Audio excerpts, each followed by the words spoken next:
cumprimentar em primeiro lugar o Círculo de Leitores pela iniciativa, a direção editorial, a administração, todos aqueles que levaram a cabo, a Universidade de Coimbra, a Universidade Aberta, os diretores, José Eduardo Franco e Carlos Filhais, e cumprimentar o parceiro de mesa, Carlos David Justino. E vou começar por uma nota que me foi dada há pouco. Vou fazer aqui várias notas. Vou começar por uma nota que me foi dada há pouco pelo Carlos Filhais e que me parece que é de sublinhar, uma vez que esta é a apresentação desta obra monumental no Porto. No primeiro volume da obra, em que há uma apresentação de todos os volumes, há a apresentação de um livro no terceiro volume da coleção. Vai-nos aparecer um texto do chamado Espelhos de Casados, aliás, o título é bem mais longo, Espelho de Casados, em o qual se disputa copiosamente com excelente, proveitoso e necessário seja o casamento, e se metem muitas sentenças, avisos e doutrinas e dúvidas necessárias. Enfim, não conhecendo o texto, fico com muita curiosidade em lê-lo. Porque é que eu trago aqui esta nota sobre a qual há pouco o Carlos Filhais me falava? É que este Espelho de Casados é de um João de Barros, não o João de Barros das décadas, que todos nós conhecemos, mas de um João de Barros do Porto, e também assim conhecido. E passo a ler também, no final deste parágrafo, diz assim: registre-se, por fim, que esta terá sido a primeira obra a ser impressa no Porto e a primeira em que num texto de língua portuguesa se utilizou o substantivo humanista. Portanto, eu acho que esta é uma boa evocação para nós fazermos na apresentação desta obra no Porto. Das notas que lhes trago, e não querendo tirar muito tempo, a primeira é esta. Quando uma querida amiga aqui presente me falou na possibilidade de vir aqui, a Isabel Morujão, que faz parte da vastíssima e competentíssima equipa que selecionou as obras que fazem parte destes 30 volumes, a minha primeira pergunta foi a mim próprio e a ela, porque eu? Porque, evidentemente, que ainda por cima, sendo ela da Faculdade de Letras da Universidade do Porto, poderia trazer aqui, ou indicar, para vir fazer esta apresentação, umas dezenas, umas centenas, enfim, pelo menos, alguns nomes com muito maior capacidade, densidade cultural do que eu. Eu percebi que queriam alguém que não soubesse apenas muito de alguma coisa, mas que soubesse alguma coisa de muitas coisas. Portanto, queriam um cidadão mais ou menos comum, que é isso que eu sou e não é mais do que isso. Porque, efetivamente, a vastidão dos temas abordados nestes 30 volumes é imensa, e esta obra vastíssima não se destina apenas a especialistas, e esse é o objetivo, e exatamente por isso é que é editada pelo Círculo de Leitores. Ela tem como ambição ter como destinatário o público em geral, o que me parece que é um objetivo absolutamente louvável. E depois poderíamos perguntar qual é o público desta obra. E eu, se atrever-me a responder, pouco importa. Importa muito mais a disponibilização destas obras, a disponibilização de todo o conhecimento que estas obras nos trazem, e vamos falar um pouco mais sobre isso adiante, e os meus colegas de mesa falarão com muito mais propriedade do que eu, com certeza. A segunda nota é sobre o facto destes 30 volumes serem apresentados ao mesmo tempo.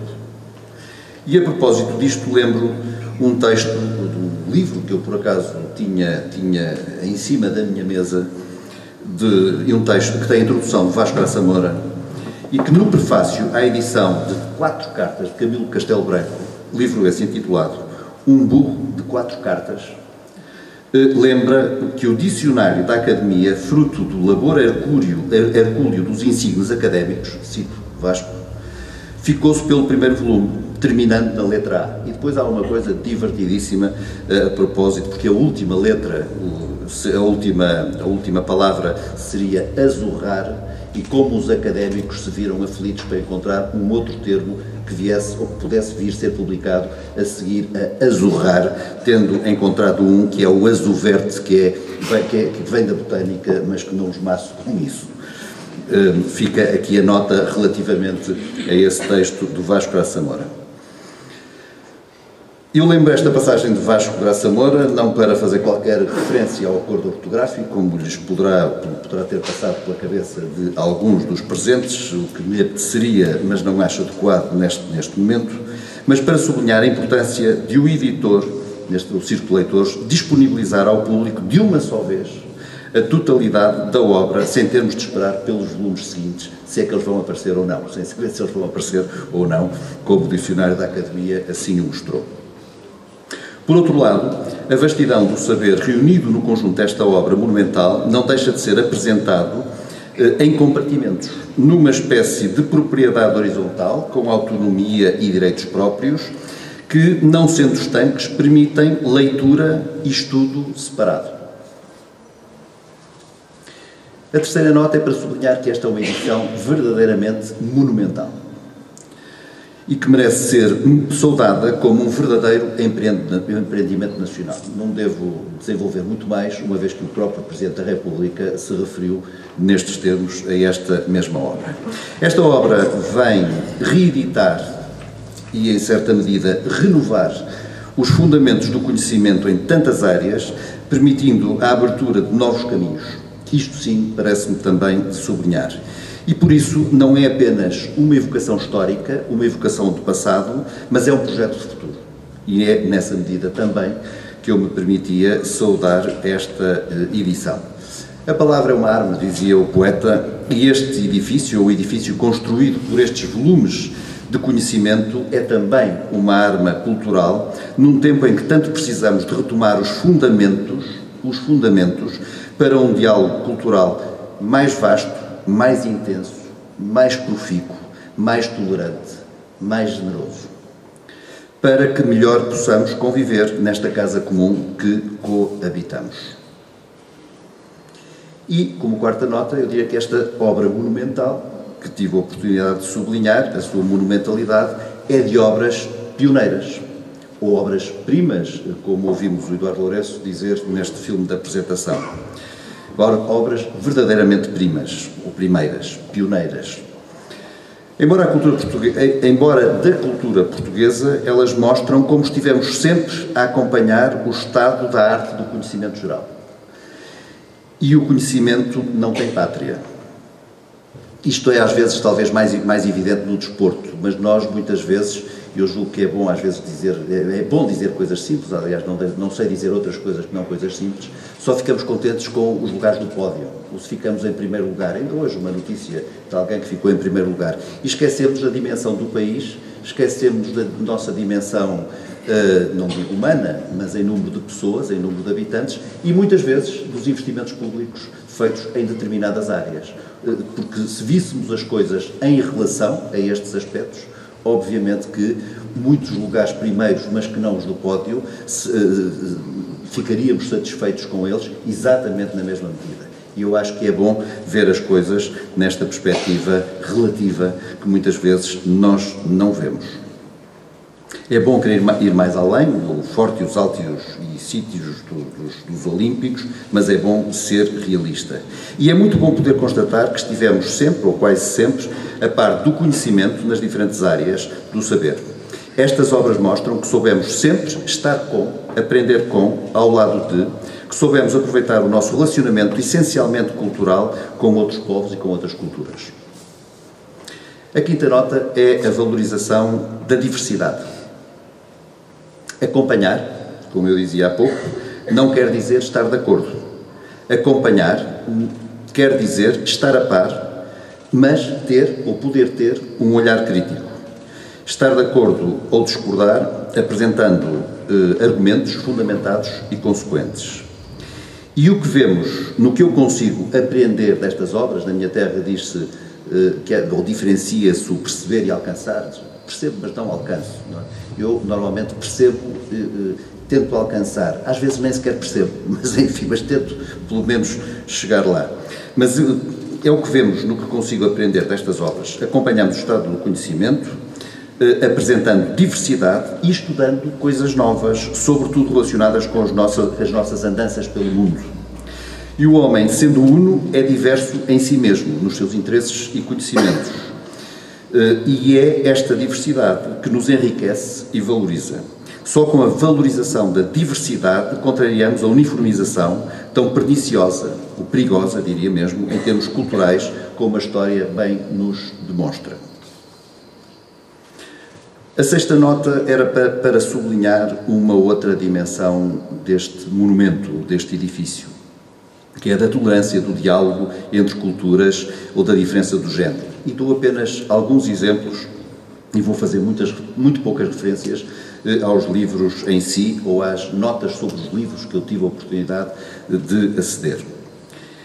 Em 1557, Rui Gonçalves descreve as 9 virtudes, como antigamente se dizia no circo, 9 virtudes 9, as 9 virtudes pelas quais as mulheres são iguais ou superiores aos homens. Em 1557. Ou, como outro exemplo, os textos de Vieira Pregador, Padre António Vieira, designadamente o sermão 27º contra a escravatura e o tratamento discriminatório relativamente a grupos ou povos de diferente cor, origem étnica ou religião.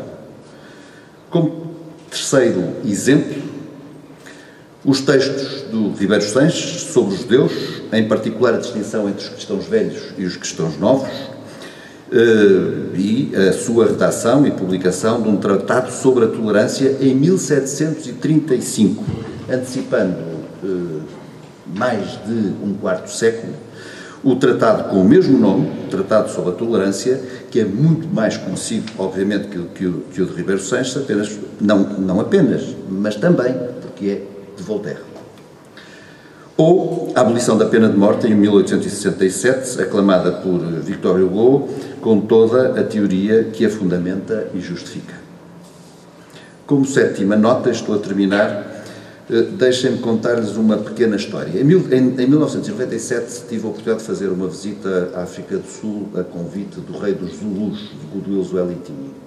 Recebeu-nos num dos seus palácios, havia um pequeno grupo com quem eu estava, num dos seus palácios, tendo declarado feriado nesse dia. Estavam milhares de pessoas, enfim, muitas centenas, mais de 2 milhares, sobretudo crianças. Passamos, não contei, mas mais de 1 hora, sem perceber uma palavra, mas com o maior respeito, a ouvir um homem que andava de um lado para o outro e que falava sozinho, alto, para aquela gente toda, a contar a história do povo Zulu. Isto foi, para mim, uma enorme lição de respeito pelas tradições. E é bom manter estes costumes, estas tradições, sobretudo pela sua dimensão comunitária e cultural.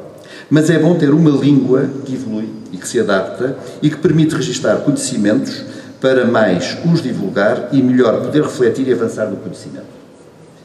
A língua não é estática. Lembro Dário de Castro Alves, que conheci aqui quando foi cônsul-geral no Porto, terminou a sua carreira diplomática como cônsul-geral no Porto, e Dário de Castro Alves dizia que estava aqui no seu sertão minhoto, mas tem, como muitos dos presentes conhecerão, um estudo sobre a preservação da língua, a cristalização da língua no sertão brasileiro, em contraponto com a sua evolução, ou diria a miscigenação, porque a língua também é passível a essa mesma miscigenação, nas regiões com maior influência de fora, deixa-me dizer assim.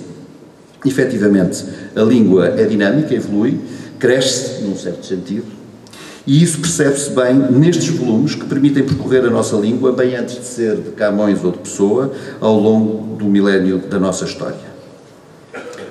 E uma última nota para não os maçar mais: esta edição faz bem, esta edição faz-nos bem. Os portugueses, nós, temos muitas vezes uma atitude negativa perante as coisas e precisamos, o Miguel Veiga dizia, gosto que me façam, sou como os gatos, gosto que me façam festas. E eu acho que esta edição faz-nos festas. Esta edição afaga, de certa maneira, o nosso ego, porque mostra como fomos bons, não por ter sido os primeiros, mas que estivemos sempre nas primeiras linhas. Não necessariamente na primeira, mas nas primeiras linhas. E eu acho que isso é bom, ou como dizia o Miguel Veiga, isso faz-nos festas, dá-nos mimo, de certa maneira. E esta obra, eu, enfim, gostei ou gosto de olhar para ela desta forma. Mas, de certa maneira, nós sempre fomos assim, damos valor às nossas coisas, ao nosso país, quando os estrangeiros o valorizam, foi assim dou apenas 2 exemplos, podia dar centenas, milhares de exemplos, com Helene Sansot com Dom João II, ou com Stefan Zweig com o Fernão de Magalhães. E este monumento, repito, e este edifício, mostra que não tem de ser assim. E, portanto, que nós estamos entre os primeiros, que nós sabemos fazer bem e, portanto, repetindo a expressão dessa tão portuense personagem ou personalidade, muito obrigado por nos darem este mimo e por nos fazerem festas desta maneira, através da edição destes 30 volumes e destas obras-primas, como dizia, repito, há pouco o Eduardo Lourenço. Muito obrigado.